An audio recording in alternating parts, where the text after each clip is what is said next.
It's a great pleasure to be here with this panel. We have Helene Gayle, who is the president and CEO of CARE, which is one of the leading humanitarian and development organizations in the world. It's been around for 70 years. They work in 80 countries, and she can tell us about what's actually happening out there on the ground, what kind of progress is being made in the poorest of countries. First, we have, though, I think something that you will find, I know you will find, quite remarkable, which is Dennis Dimmock from the National Geographic has been working for quite a while on this series of articles on the world with 7 billion people. And he has a slideshow that's going to, I think it'll inspire you, I think it'll motivate you, I think it'll move you. I was lucky to see this a year ago, and this is an updated version of it. It begins with the origin of the universe, the origin of galaxies, origin of stars, the origin of planets, origin of life, and then somehow winds up with today's Obamacare decision with the Supreme Court. Now, how does he do that? I don't know. It's just a big sprawling slideshow. And with no further ado, Dennis, take it away. And this lasts probably about 30 minutes. Then we're going to have a little chat up here, and then y'all should ask some questions. I ask only that when you ask a question, just don't make a big speech or whatever, because we have very limited time. Okay? Thanks a lot. Good morning, everybody. Thanks a lot for the chance to be here. It's my job today to try to paint this picture of where we are on the planet as we've reached 7 billion. And one thing I want to do is first we're going to talk about our world, but I think to help give you a sense of who I am, this is my world. So I grew up here in the Willamette Valley of Oregon on a farm. Here at this point, I was probably about 15 months old in 1952. Such was the life that is not often lived by children today. And this is how I earned money to get through college, baling hay. So I understand what it means when the rain comes or the rain doesn't and things are too hot or too cold. And this was one of my very first published pictures. This published in the Oregon State. Can everyone see okay? Can we lower the lights a little, the blinds a little bit more maybe? Is that possible? Can y'all see okay? All right, go ahead. Sorry. Yeah, so this is early on college, one of the very first published pictures. This is my younger brother, Rick. We raised registered Suffolk sheep. And this is in my later American Gothic Grant Wood phase. My parents, yes, that's real corn, and that's our barn. They're both gone now, but so is the farm. And I think the salient point here is the heart of the farm was taken out by an interstate highway. So I personally understand the price of progress. And so let's take a look here, run through some stuff that we've been doing at National Geographic for about the last decade. These are all cover stories that we've been doing that are relating to this matter of man on the planet, the effect of our presence, how we're going to get through this, energy, climate change, soil. 9 years that story took to publish. And a special issue on water in 2010, and last year a year-long series on population. At the time we released the series, we also released this little movie, which I think is a useful table setter. And then what I'm going to do is I'll walk through the articles and then take a step back and talk about the age of man, the energy challenge that we face, and also the power of girls to help determine the fate of civilization.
So that sets up, and I'll run through the 8 stories, and the opener really was about demography.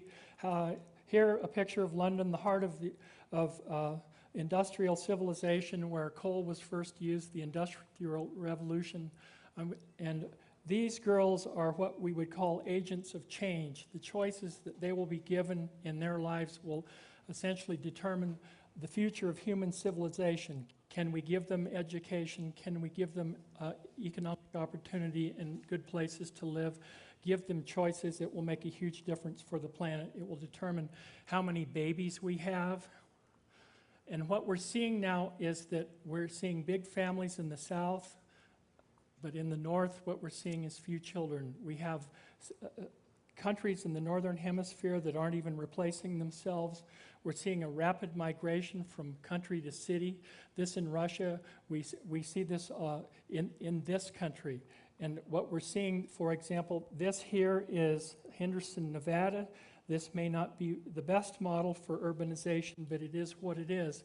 It's very energy intensive, and I'm going to talk about that. But what we are seeing is a big migration from country to city, and what kind of housing and what kind of jobs and opportunity and education that people have in the cities is a big challenge for all of us.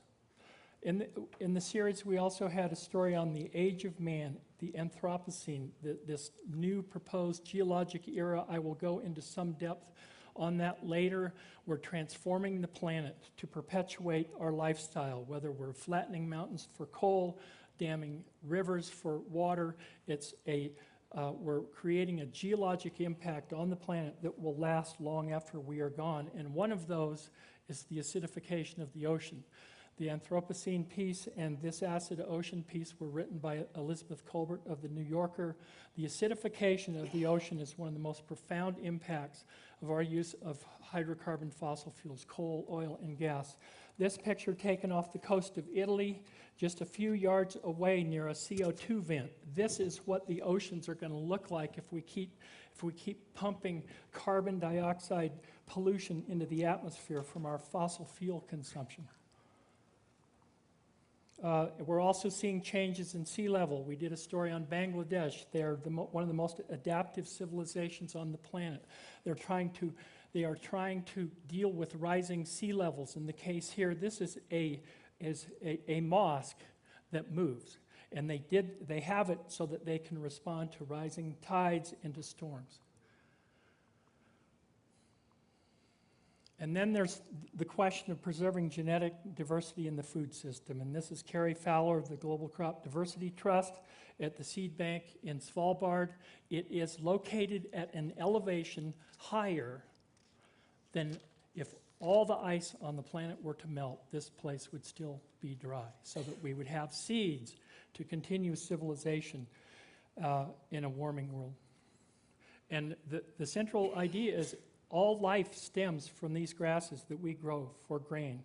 And we're seeing diseases like UG99, which is having a profound impact on wheat harvests across the Middle East and Africa. We need to protect genetic diversity in our seed banks so that we have the seeds to work from to grow new varieties of crops in the future to adapt to the changing planet. This story, Machismo, is about Brazil. It's about girl power. It's about transformation of a nation by giving girls and women economic opportunity and choice. And I will go into that later at the end. There you have, on one side, you see a family with 7 kids. That was the norm 2 generations ago, and now it's 1.9. Rift in Paradise, the Albertine Rift in Africa. If Bangladesh is the crucible for sea level rise, Africa is the crucible for biodiversity, and too many demands on too few resources. Here in Eastern Africa, lots of violence, the struggle to have any place on Earth in competition with wildlife, high population densities, getting farmland by burning what remains. We have some of the most densely populated areas on the planet in this part of the world. And last, the future. The future actually becomes, when you look around, we might as well accept the fact, if you don't like cities, you might as well accept it, but that's where most of us are going to be, so we might as well make the most out of them. And what we need to understand is by mid-century, 70% of us will be living there, and that's essentially more people than are alive on the planet today. So I want to take a step back and put a little context here, because those were the stories, but what are the underlying reasons? And I want to talk about this era of man, our energy conundrum, and then the power of girls to transform the planet. So this era of man, this Anthropocene, is a geologic, we're leaving a geologic impact on the planet. And what it is actually, what it is, this planet is solar powered. We're powered by the sun, and it always has been. And the very basic equation that allows us to sit into this room today is the power of the sun falling onto a leaf. Whether it's a leaf or it's algae, it's the basic equation that grows all our food and has created all the energy that we're using that's carbon-based. It allows us to grow our crops, and it has since the beginning of time. And this burning wood, for example, is carbon energy that comes from the sun. It's only about 60 years old, and yet that could be considered a type of solar energy. Well, what's happened, though, is that we have discovered the genie. And about 300 years ago, we realized that ancient plant goo, buried in the ground in the form of coal, oil, and gas, are what powers the modern society. All they are is ancient photosynthesis. And we dig this stuff up, and we put it on the largest conveyor belt in the world, trains. We move it around. We have hundreds of coal-fired power plants, and we create electricity from it. And here it is. This is the sun on Earth right here. This is the heart of a coal-fired power plant in Wyoming. And it allows us to light the night. It allows us to sit here. It has transformed the modern world. And it's allowed us to grow more food with more energy. We're able to grow more food. We can use machines to burn forests, expand our croplands. We use machines to grow food. Here we're growing corn on the richest land in the United States. We grow here, this is soybeans that's being put on ships to go to China to feed pigs. More energy, more food, more money. More of us are eating more meat. And then when you have more energy, more food, you have the chance to have more people. So here we are. We've seen a rapid transformation in the number of people. In 1900, we were 1.6 billion. In 2000, we were 6.1. And when I was born in 1951, we were at about 2.5 billion. And we crossed the 7 billion Rubicon just last year. And depending upon fertility, depending upon how many children girls are going to have in the future, it will determine how high or low that curve goes in the future. Will we reach 9 billion just before 2050? We do know this: we're going to need to feed more people, and we're going to need to provide more drinking water for people across the board. So we've been changing landscapes. We build our bright cities. We build our highways, as I can serve as personal testimony. We go to the far horizon. We build our houses. Everybody has a car. It's a very carbon, energy-intensive lifestyle. We put in our instant cities, and we keep transforming farmland into urban landscapes. That's the way we do things. But we're also changing the waters of the planet. The free-flowing rivers in the northern hemisphere have largely been dammed to do things like produce hydroelectric power. I'm a child of the Bonneville Power Administration. If those dams on the Columbia were not built at great expense to migratory salmon, the Northwest would still be rural. We use it for irrigation, but also what we're doing is we're using too much of it. This is the Yellow River in China, which, like our own Colorado, often doesn't even reach the sea. And when we run out of surface water, we drill wells and we pull water out of aquifers. This is in northern India, where the green landscape looks great, but the water supply underneath is disappearing rapidly. We're changing nature. So we come along, and what happens to the mouse? We come along, and what happens to the rainforest that is actually besides the ocean? is the lungs of the planet, is important to help produce the oxygen that we need and to also soak up the carbon dioxide. Rainforests, what we do is we burn them down, we cut them down, and we transform. We take the lumber and, hey, look, these people here, they're just trying to make a living just like everybody in this room. And this is the opportunity and the choice that they've been given. But then what happens to the wild animals? What happens to wild nature as we transform biodiverse communities into uniform? This is a monocrop. This is palm oil plantation. A biodiverse forest became a monocrop plantation. And so then if you used to live there, then you're out of a home. So then we also, here for example, this is former rainforest in Argentina that's been transformed into soybean land. And when you transform land, you also you deal with water erosion, soil erosion. This is water pollution from agricultural fertilizer on the Klamath River in Oregon. And we are seeing an increase in what's called aquatic dead zones around the world. The red spots there are all these areas around the world where runoff from agricultural land, nutrient blooms, nitrogen surplus from agriculture and lawns are causing these what's called hypoxic or dead zones. One of the famous ones is off the Mississippi River. But we're also changing the seas. What we're doing, we've conquered the land, now we're going to the sea, and we have a world full of fish, but what we've done already is caught about 90% of the largest fish in the sea already to meet our needs. And we're also seeing changes in things like coral reefs as temperatures go up and the acidity of the ocean continues to rise. So we live in a world of more. People, money, things, and it all needs more energy. And so now the latest great flavor of energy is fracking. This is natural gas in Wyoming. It's the new thing that we're using to try to perpetuate the party. Or here, this is what used to be mountains in West Virginia. We flatten mountains to get coal. Or here, this is in Alberta. This is boreal forest. And what we do now is we take that and scrape it away, and we get off of it what's called bitumen to create oil sands or tar sands, depending upon your view. Canada is one of the largest suppliers of oil to the United States today. About 5% of what we burn comes from tar sands.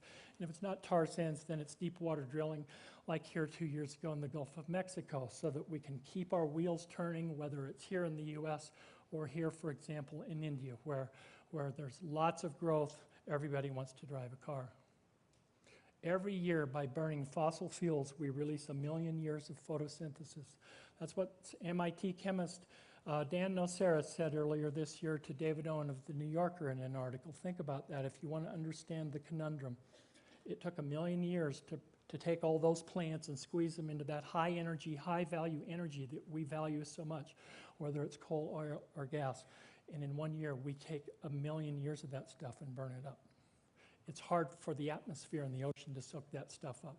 So here you go. This is, if you want to see what 1 million tons a year looks like, this is what it is. It's recorded by Brookings, the Scripps Institution. And we're now at 396 parts per million of CO2. And what it's doing is changing the chemistry of the atmosphere. And it's also changing the chemistry of the ocean. The ocean is becoming more acidic. And what the deal is it's reducing the ability of calcium organisms like shells to form their shells. And projected by the end of the century, the red map on the right is showing you areas where shelled organisms are going to be unable to produce their shells by the end of the century.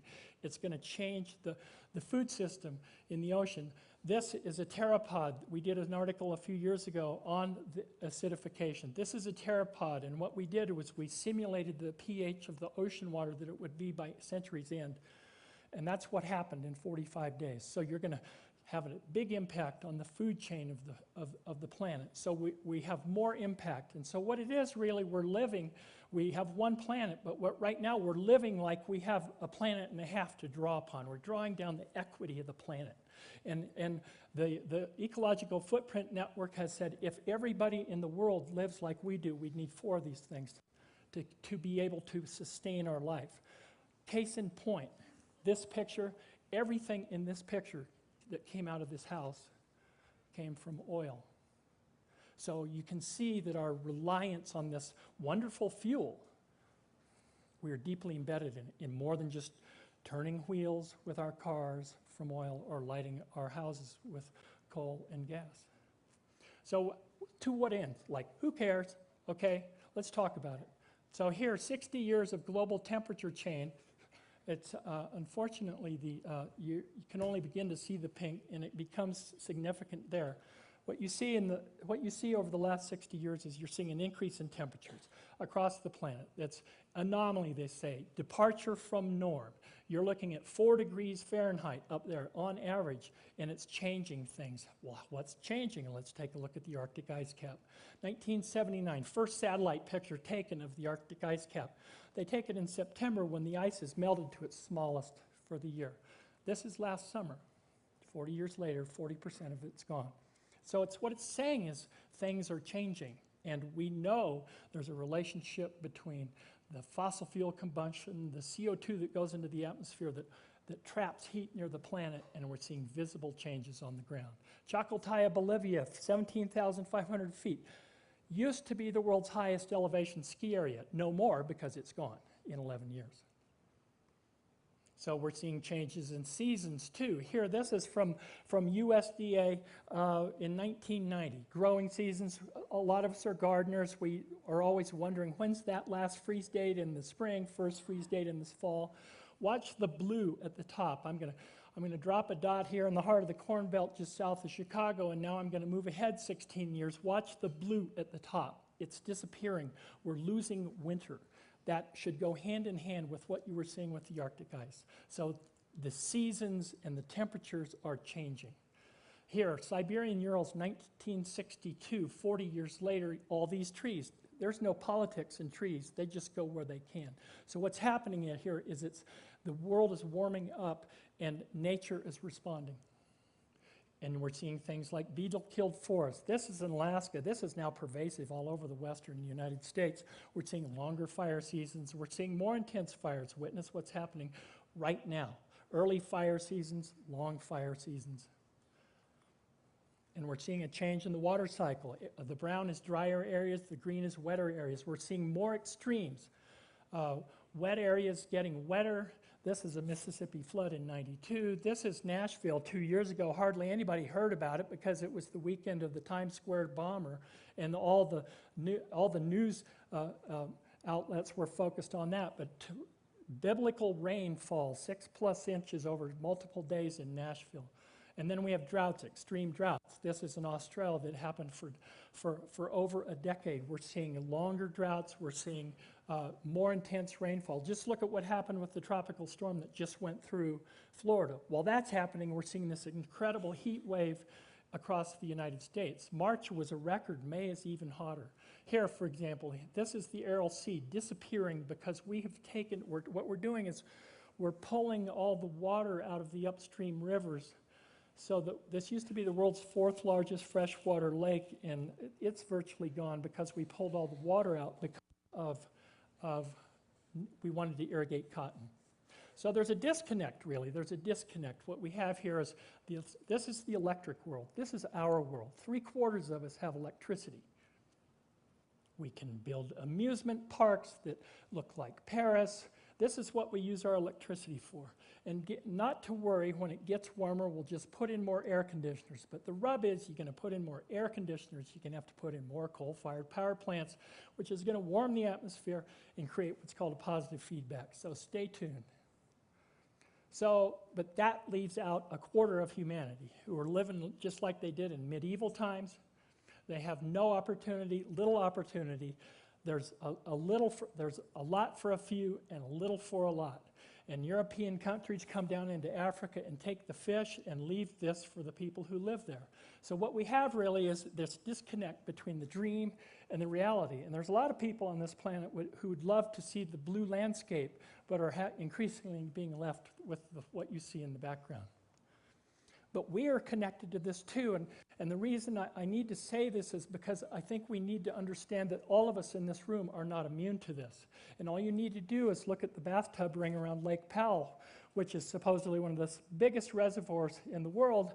Lake Powell and Lake Mead may never refill again. So you have the bathtub ring behind Hoover Dam.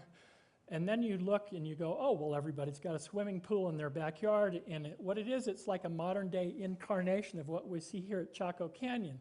That civilization just disappeared in the late 1200s. Why? Well, they ran out of water. It's not like the past can't be repeated now. So here, this 2 years ago, you probably would never read this in the mass media in the United States, but 2 years ago, the National Academy of Sciences put out a major study about the impacts of rising temperatures on things like rainfall, stream flow, and crop yields. And what it came out was that for every degree centigrade that we see in an increase, we're going to see 5 to 10% less rain, 5 to 10% less river stream flow, and 5 to 15% lower crop yields. So here, all you have to do here is look at this piece from Stanford last year. See the hot? In the middle, that's 8 years from now. What we're going to see is that summers are going to be hotter than they've ever been before. What you're seeing right now on the Front Range, it may well become increasingly the norm. And so increasingly, one of the things that I know that's right now, U.S. agriculture is most concerned about all that heat hitting the corn crop at the very important time of tasseling. So if you have that happening, then you have an impact on crop yields. And what you have here, this study from Roz Naylor and David Battisti from Stanford and the University of Washington, the point is, where are we going? Where do we come from? Where are we going? And this is an indicator. They used the summer of 2003 as the benchmark. That was the one in Europe that killed all the people from the heat waves. They used that as a baseline. And what they tried to figure out using models are imperfect, but they're the best thing that we have. And we're trying to figure out at current rates of carbon emission, where are we going, temperature-wise, in summer? By mid-century, the red spots, that means 100% of your summer is going to be hotter than it's ever been recorded. At the end of the century, all that area, 30 degrees north to 30 degrees south, more than 3 billion people live in that band. Most of them depend upon rain-fed subsistence agriculture. We are in a fight to produce things like drought and heat-tolerant crops. And that's necessary because right now, this study from Schlenker and from Lobel and Schlenker last year in Science basically said we're already seeing declines in corn and wheat yields globally. Not in the United States, at least not until 2012, but we haven't been seeing declines in the US, but we're seeing it in other grain-growing regions. So the question is like, well, what are we going to do? Are we just going to sit here, or are we going to change the future? And we can sit here, and what we have to do is we look off to the horizon, we have to imagine, so what can we do? Well, one thing that we have to do is we have to think about changing the energy paradigm. It's been a good run, and we're still strong.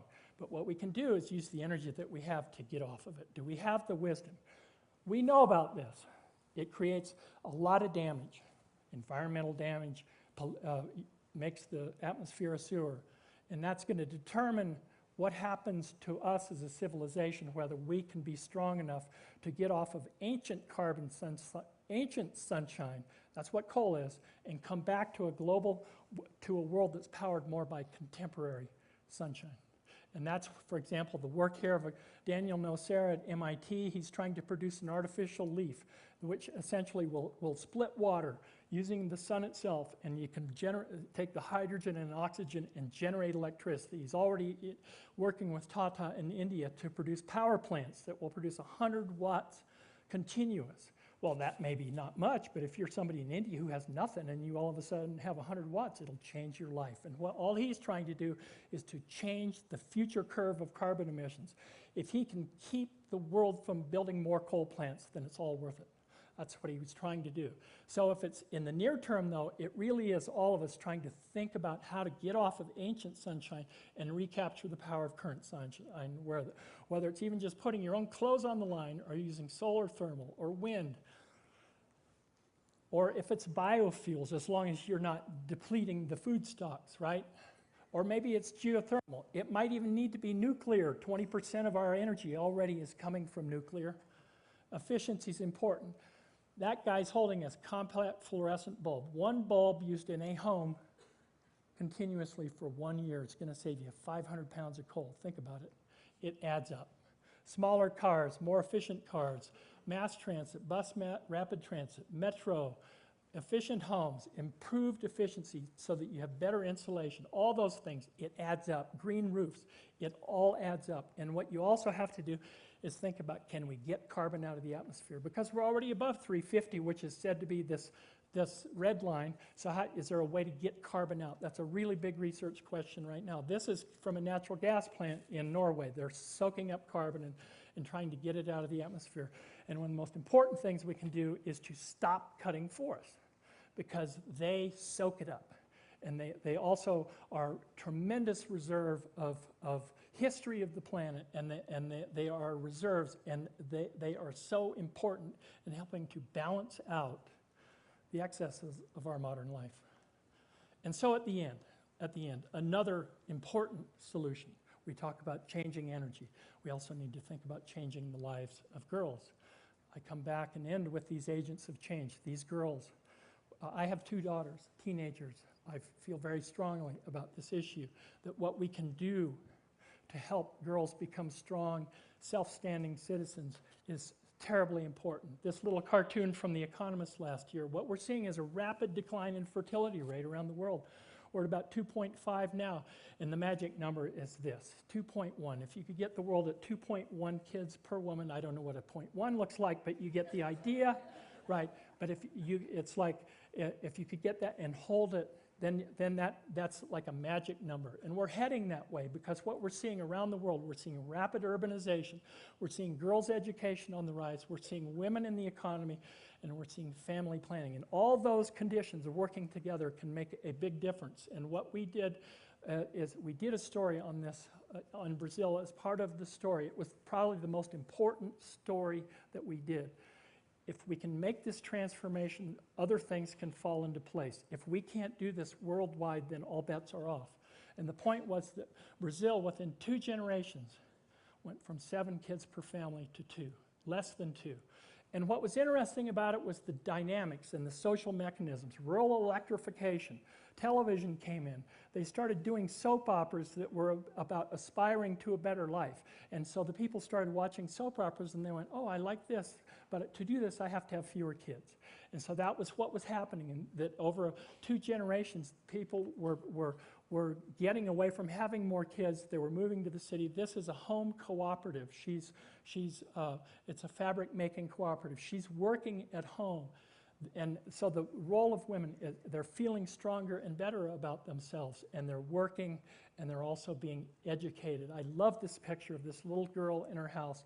She's in school, she's staying in school, and she's going to become a strong, successful member of society. Thank you so much for your time, and I look forward to our conversation. 32. Wow. I told you. That's an amazing presentation. Thank you, Dennis. Joel. Thanks for that. Thank you all. Great to be here. Helene, he ends with that beautiful picture of the girl with the violin. Tell us 2 things. I mean, in the work that you do, there's a lot of people out there who don't have to worry about global warming immediately or the acidification of the oceans, because they can't even find clean drinking water in their daily life, okay, or sanitation or schools necessarily. What is the progress report that you can give us from some of these poorest countries, and then maybe address specifically what's the status of girls? Are they getting, is there a trend to they're getting more education? Yeah, well, let me answer that in a few ways. And again, bravo and congratulations. I think this really highlights a lot of important points about our interconnectedness first and foremost, and why it is important for us to realize that these are global problems and they will take global solutions. And, you know, in the work that I do focused on global poverty, you know, in some ways it's the other side of what can be a real driving force for some of these solutions. First of all, the poor bear the brunt of many of the things that you talked about, but unless also, the flip side of that, unless we really figure out how to overcome some of these real challenges of extreme poverty, we're not going to really be able to find some of the solutions to the issues that you're talking about. So whether It's population growth, where we know that the fastest growing populations are in the developing world, particularly sub-Saharan Africa, South Asia, and other places like that. The erosion of the environment is happening in some places more rapidly in poor communities because they're living off of land without other ways of doing it, but ways that continue to contribute to erosion of the environment, and on and on and on.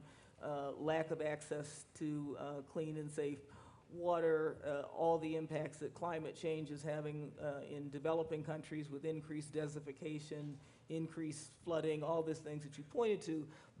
There's both the greater impact, but also, there are ways in which helping to build more economic growth is going to have a huge impact. And so back to the issue of women and girls, it's why our organization, CARE, really focuses on women and girls as a key driver for social change and ultimately in building stronger economies, for the very reasons that you pointed to, that if you can make that next generation of girls make the kinds of choices that are in their own best interest, they're also in the best interest of society.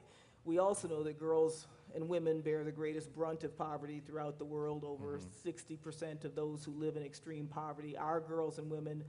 But if a girl gets educated, she's more likely to have fewer children. Her children are more likely to get educated. They're more likely to earn an income, and you really have that intergenerational change that then leads to some of the kinds of changes that are going to have a sustainable impact. So, we have put such a great focus on that, and if you look at the issues of just take the issue of population and population growth, we know that access to safe and effective contraception is the most direct way, obviously, to space birth, to decrease population, but you don't get that just by giving people pills or injections or what have you, because there's a whole lot of barriers before that. Perhaps the most effective way of reducing population is getting a girl educated, for all the very reasons that you pointed to in your last story in Brazil.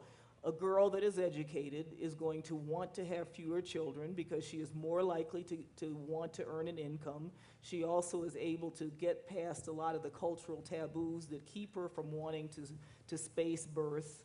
And so, just that one thing, getting a girl educated, starts this kind of catalytic change. So, I guess the overall, overall, is the trend positive in multiple places? I mean, he gave Brazil as a success story.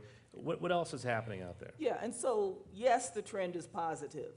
I think in the work that we do, I am gratified all the time to see how much change is happening, but it's not happening fast enough, frankly. I don't think that we're giving the kind of focus to how we make those changes, how we do put that real focus on that next generation. And I wish we talked about the girl effect, showing the girl effect video that just, for technical reasons, didn't work. I think it's one of the most graphic visual, and anybody can go on girleffect.org and see this incredible visual representation of how just investing in girls has this huge ripple effect on the kinds of issues that we're talking about. And so yes, there's progress going on. The rates of girls being educated is high. The number of women who are now starting to earn incomes who never did before.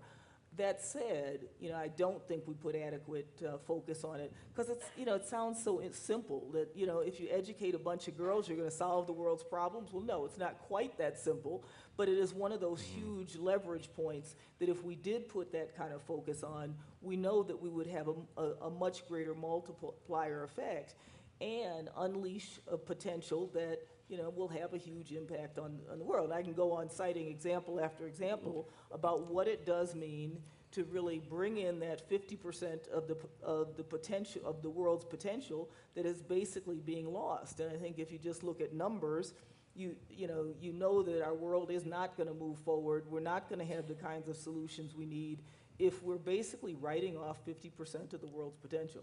Let me ask you this, Dennis, after watching your video. You know, my first thought is despair an option?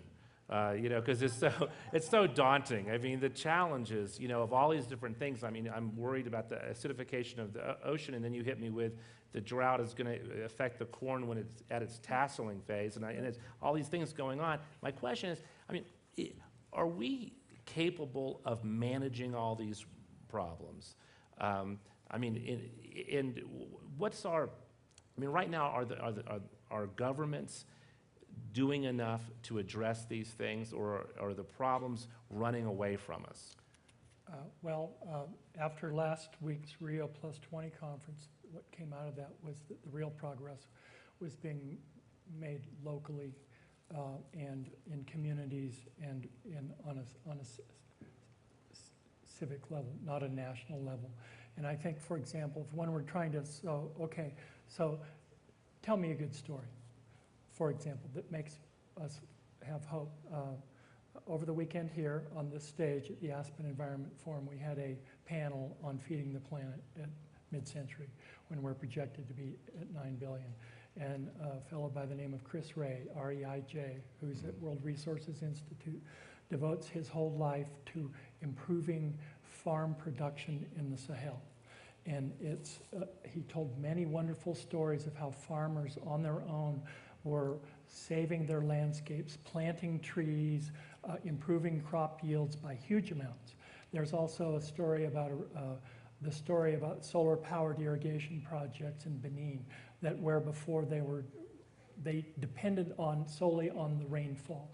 And by using solar panels, they were actually able to all of a sudden store water, time the application of water to their crops. All of a sudden they were having farmers markets. They were able to sell their crops. The next phase is actually to take that same technology and put it in the schools so that you actually have electricity in the school, there's water in the school, the girls can stay in school through adolescence. It's that kind of positive story that I think on the ground it's going to have to add up. I'm sorry, go ahead. No, and I was going to say, I mean, I think, I think you're right. There's a lot happening at the ground level, at the community level, that doesn't necessarily end up, kind of in the high level, in the halls of, kind of high level political dialogue, but will ultimately influence it. And I think we're starting to see the kinds of examples that are going to start pushing policies. But, thinking of some of the examples you gave, in some of the work that we do in that interface between poverty and climate change, for instance, you mentioned Bangladesh several times. Bangladesh is an area where people are having to learn to adapt to more frequent flooding and cyclones. So, that's a reality. And while we want to continue to look at how do you mitigate that in the long run, we've got to help people adapt to it. So we've worked with the communities there who are going to be affected frequently to build their own community resiliency. So every time a cyclone comes in, their whole livelihoods aren't wiped out. And as a simple example, we looked at women who used to raise chicken as their source of livelihood for eggs and selling chicken for meat, and switched them to ducks because ducks float. Very simple. They still give eggs. Yep. You can still sell them for meat, but chickens drown and ducks float. And I think there's those very, very simplistic things like that you can work on that do help to build that kind of resiliency. Going back to my question, though, collectively, even though you have these success stories and you have these local initiatives and maybe regional initiatives, collectively, are we doing enough to find solutions to these problems? And you threw a little slide in there about Chaco Canyon, which right. Of course is, and one thing that I always wonder is,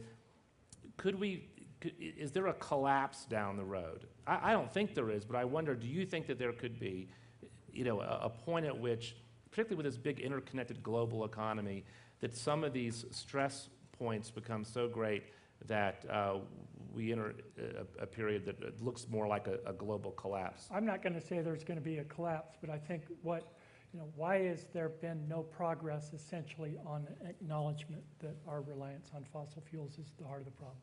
Why is that? Because You say there's been no acknowledgement of this. there's Not no, widespread.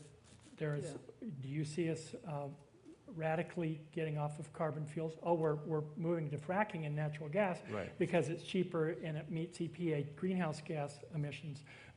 But it only is going to start happening when it starts hitting us in our pocketbook. And I think that one of the things that we need to think about is where does climate change begin to take hold? It's when your rainfall is disrupted and your crop yields are down, and when we start having to pay more for food, or these weather disasters are going to hit us personally, that's going to make us begin to sit up and think. But I think the bigger question is, it's like it happened with cigarettes. How do you engage society Right. to realize that the change is necessary? We're going to go to questions here in a second, but I have one last quick follow. You had that slide about in India how the green field, but they're depleting the deep Yeah. aquifers. Right. And that's a situation in which is ominous, because unless you understand what's happening Right.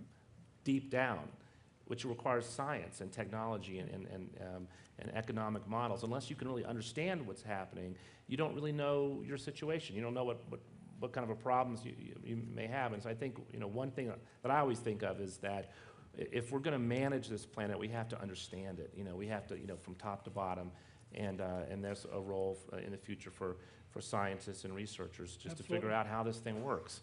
Yeah. Okay, so we're going to take some questions. And how about this gentleman right here? And please stand and state your name. We can't hear you. Okay, how's this? Good. Great. Dennis, first of all, I think you've enlightened and depressed us at the same time, and we appreciate both.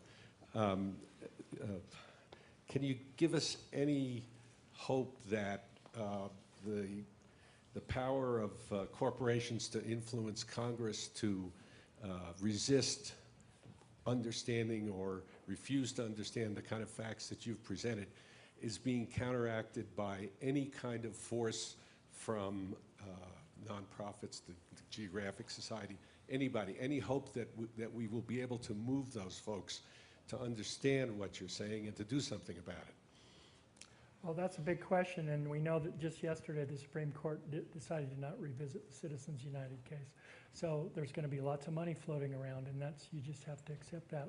I think all we can do, our organization, other organizations all we're really trying to do is educate and inform, and I think there's different discussions going on in the public debate. You have one that's reality-based, and then you have one that's not. And it's very difficult for those of us who are saying, well, look here, it's changing, and science can connect this to that. And so if you want to solve the problem over here, you need to change things way upstream. That's the political discussion that's a very difficult thing. But I also think, that those discussions are occurring. I think that there are corporations who have become really good allies in these discussions. And, some of this is how do you start building coalitions with those who, understand these issues, and keep broadening out that coalition, finding those points of agreement and continuing to move forward. And I'm actually encouraged that more and more there are different sectors that are coming to the table that will be able to start influencing some of those broader policy decisions. Yeah, Jason Clay at WWF, who was here over the weekend, is got an initiative where he's trying to work with a group of large corporations to, as you would say, sustainably source their materials in the Right. marketplace. And they're trying to actually if they can get 10% of the market to lock into this idea of saying no rainforest died for your bed frame or whatever, that by doing that, you can immediately get 30% of the marketplace to go with you. Let's have another question over here. Jump right here. My name is Sylvia Stalker, and my question is, can either of you or both of you comment on the role of religion in population control? Helene? Yeah, well, you know, in some ways, it's a question all of us could probably answer from different perspectives. You know, it's obviously very diverse. There are parts of the world in which I work where I think religion is an absolute impediment to women using contraception. On the other hand, just as in the question that was posed before, I think the way you go about that is starting to work with groups that do understand why this is an important issue and start to build a coalition. And I think what is oftentimes much more successful is peers talking to peers, or leaders in communities who represent different faith backgrounds talking to their colleagues. And you know, I've been in some pretty religiously conservative communities, both Christian as well as Islamic communities. We're working with particularly the men in those communities to start understanding why it actually is in their best community interest. And oftentimes it's by using health as the issue, not population. So it is a truism that women who have babies too rapidly put their health at risk and put the health of their children at risk. And if a father has seen enough of his children die and has seen his wife almost die, it starts a different kind of conversation. So I think, you know, you can start making those arguments with people across a range of faith backgrounds, but it's finding the right way of getting that dialogue started. And it's oftentimes not me who's the best one to talk about that, but it is often the men in communities, and generally those who are talking within their own faith communities. Okay, another question over here to the left. Hello, I'm so glad to be here. My name is Justine Lyons, and I'm a BASOS educator scholar. And I teach environmental and biology at a high school level in Springfield, Missouri. And so I used to teach ZPG and had lots of curriculum coming across my desk at a very easy rate, and taught students about all the basic curriculum of understanding population. And then it's like that just dried up. So I don't hear very much on my practitioner's level about population control. Just wanted to get a little bit of feedback. How long have you been teaching? 17 years. Okay. And also, well, to some extent, I mean, the landscape has changed a little bit, because I think as Dennis mentioned, in a lot of countries, you've had such a drop in the fertility rate that for much of the world, the issue is a rapidly aging population and fertility rates that are below 2.1. But do you want to address this That's point? why we did the series on population, really, was to try to help close some of that gap. I think the top line that we tried to create out of this whole thing is it's more than numbers. Yeah. It's not just numbers. And you can talk about high fertility rates in say, in sub-Saharan Africa, but guess what? Those kids are going to contribute virtually nothing to the global carbon footprint. And a kid who is born in the United States is going to produce tremendous amounts of carbon to change the way the climate works. So if one really wants to get radical, if you really want to have a big impact on future carbon emissions in the United States, have fewer kids. Yeah, but Dennis, it is not trying to say that carbon is not a very, very important issue, but is that the main criterion by which you judge the arrival on the planet of a new human being? No, but I think that trying to make the connection where it's not just numbers of, we get this, oh, it's the world overpopulation problem. It's not just numbers, Right. it's how many toys you have. In your research, does population level out? Absolutely. I mean, eventually, what, 9 billion, 10 billion? Something like what, in 84% of, in countries comprising 84% of world population today, fertility rates are at replacement or below now. And the real question is, what happens in sub-Saharan Africa? Because if you can't make progress there, all the other progress is negated. But could I just Okay, and we're going to have a couple more quick questions. Go ahead. No, I just want to get back to her question, though, because I do think that there has been a change in the environment about talking about family planning in this country. And I think it has nothing to do with whether or not it's contributing to the carbon footprint. I think it really just does have a lot more to do with a shifting in the willingness to discuss this issue that has somehow become polarizing and somehow has become politicized in a way that it shouldn't. So I think that that is very real, and I think that there needs to be a change in thinking about, what should be a very non-controversial issue, that women should have the right to space birth. This gentleman here has a question. Yeah, my name is Fred Kent.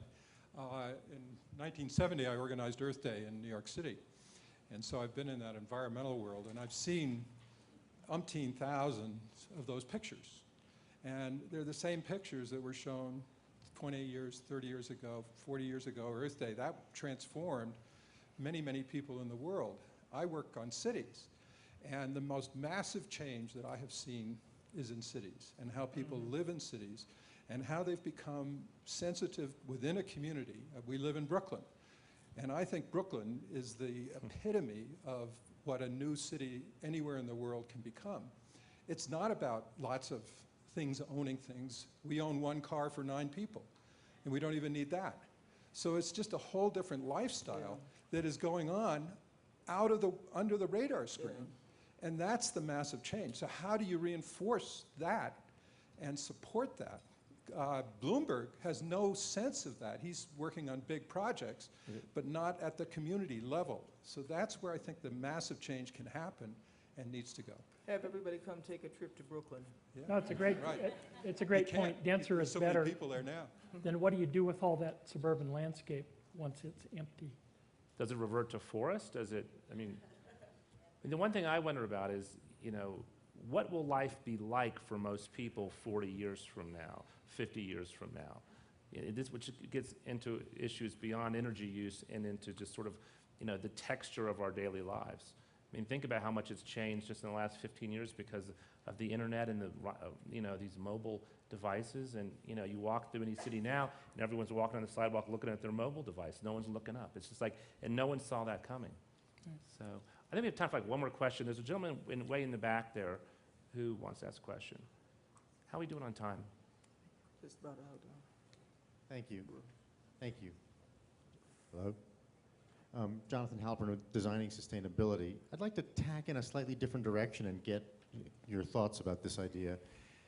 It seems to me that many of us here are engaged in education or information transfer or trying to bring more knowledge out into the world, powerful slideshow and movies. But my sense is that it's not for lack of knowledge that we're not making the changes that we seem to say are absolutely critical and essential. But for me, it's money, in that there's a lot of money to be made in the existing way of doing things, and there's a lot of investment in existing infrastructure to keep doing things that way.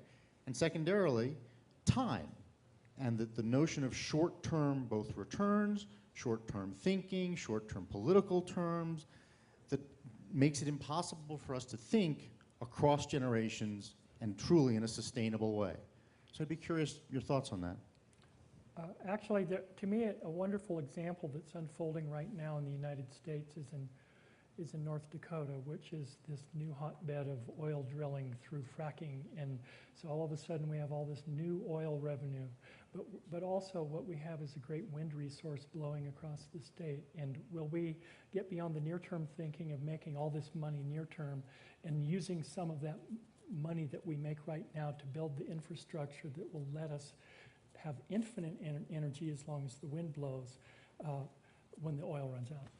To follow up his question, there are decisions that potentially are intergenerational decisions and involve generational justice. And it does seem a lot to ask of someone to act against their self-interest and in favor of the interests of people that may live 80 or 100 years from now. Is there any way sort of economically you could build in the cost of certain decisions so that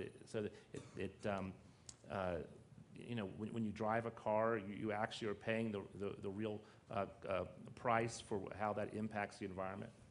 If we, for example, paid the full life cycle cost of coal, for example, it's tough to have, say, solar solar electricity at 35 cents a kilowatt hour compete against 7 cents a kilowatt hour for coal, partly because we're not costing the loss of rivers, the loss of mountains, the loss of culture that's also occurring as a result of flattening those mountains. If we somehow were able to help people understand the true cost, it's like the price of a gallon of gasoline that we pay at the pump is not the real price.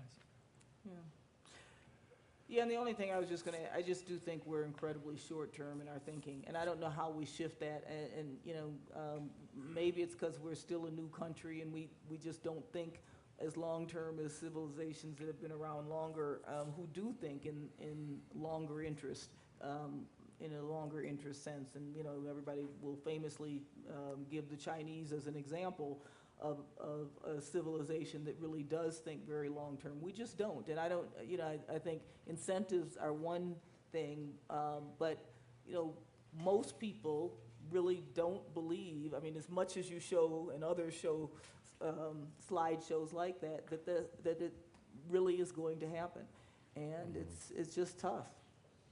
I think it's time for like one more question. How about right here in the middle of the room? Hold up, wait for the microphone, please. Sarah. My name is Sarah Brooks. I'm from Washington, D.C.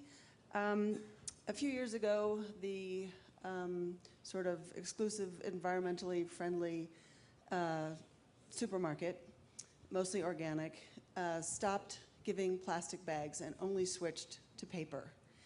And it struck me as odd because they said because they didn't want to use petroleum products.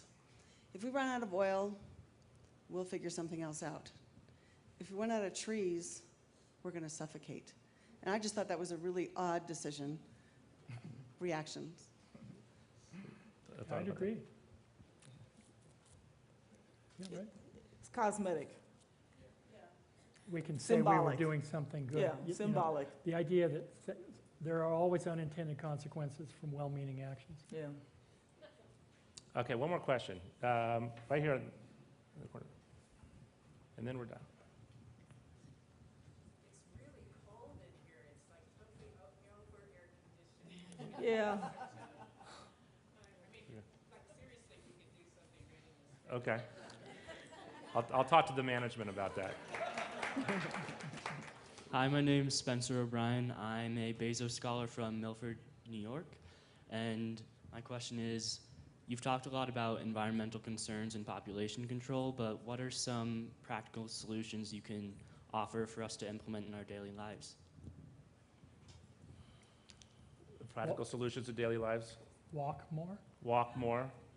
Village living.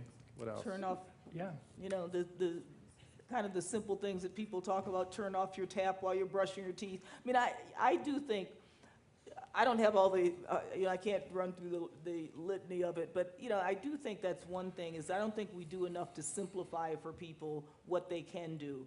And I think if we just did that and gave people a menu, because there are a lot of people who want to do better environmentally, but really don't know how to get started and read conflicting things. Does it matter that I get a Prius? Does it not matter? You know, just break it down in a very simple way, and I think it would help to make the everyday person more conscious, but also be able to contribute. And as you said several times throughout yours, it does matter, and what we do does end up collecting and having an overall impact. As far as population control, I think this woman who's the teacher who knew about family planning can tell you what you need to do for population control and family planning. Okay. All right. I believe our time is up. Thank you so much for coming this morning. Thanks, Helene. Thanks, Dennis. Thanks for having us.